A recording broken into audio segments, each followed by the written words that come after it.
we need to have a bobbin ready. And so I have here a plastic bobbin, and I hope you can see in the reflection there that there is a hole. All bobbins have some kind of hole or slot in this outside edge. On this particular machine, our 20-year-old machine, the thread guide for winding the bobbin is the same as the thread guide for threading the machine. And so we're going to take our thread through the guide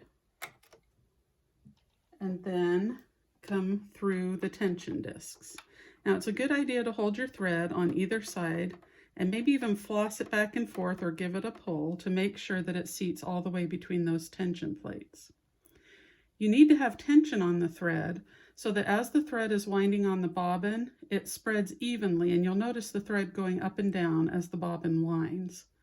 If you notice it's winding and all the thread is at one end of your bobbin, or that it's lumpy in there and bunchy, stop, take your thread out, rethread it, and try again.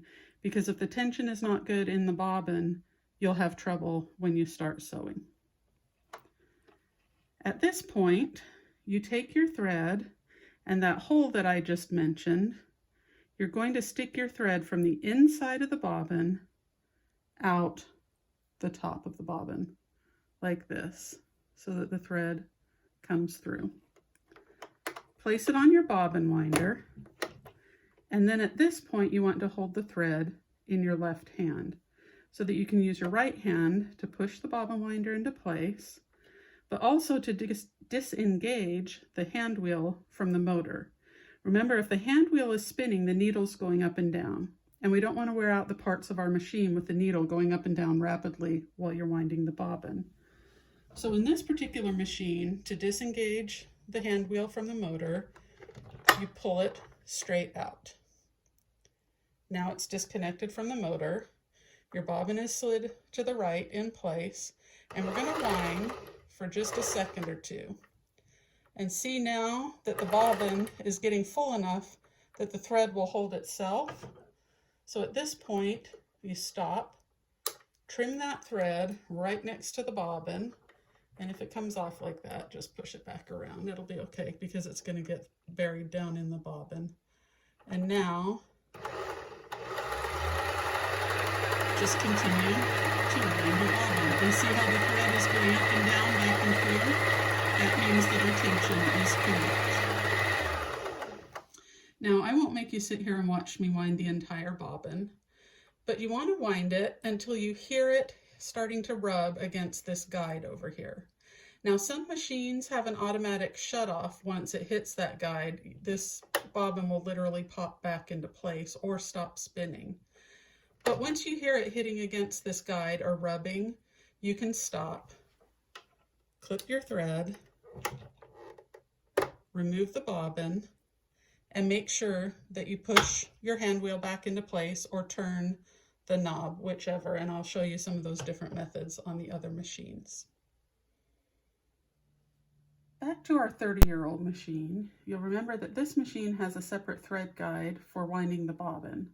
And so I want to show you that. This one is just like a hook. So we hook the thread through there and then come between the tension plates and give it a little tug to make sure it's in there. Now for this machine, I have both metal and plastic bobbins, and I honestly cannot tell the difference in performance between the two. I think that they just started making them out of plastic to save a little bit of money, but the plastic worked just as well as the metal. So I just wanted to show you that. Again, I put the thread from the inside to the outside through the hole. And this particular bobbin winder has a little pin that holds the bobbin in place. So I just turn until that pin goes into the slot, and I click the bobbin winder into place.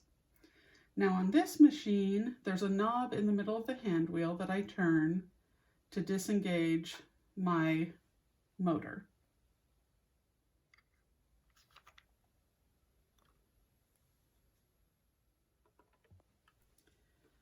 Once I have the wheel disengaged, then I just step on my pedal and begin winding. But you'll see with the metal bobbin, it's actually going to cut the thread off for me. Like that.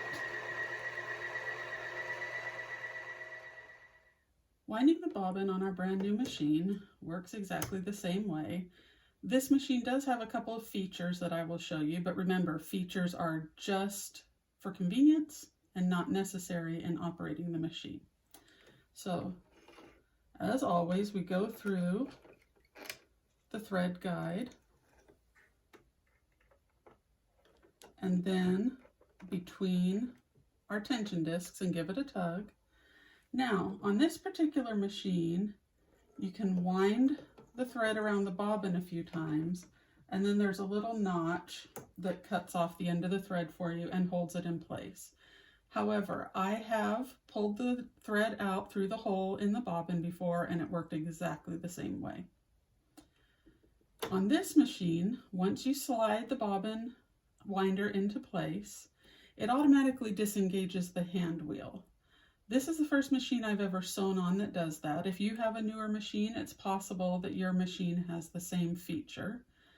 So I don't have to do anything with the hand wheel on this particular machine. Once I've slid it into place, it tells the machine that it's ready to wind a bobbin, and then I just step on the foot pedal and go.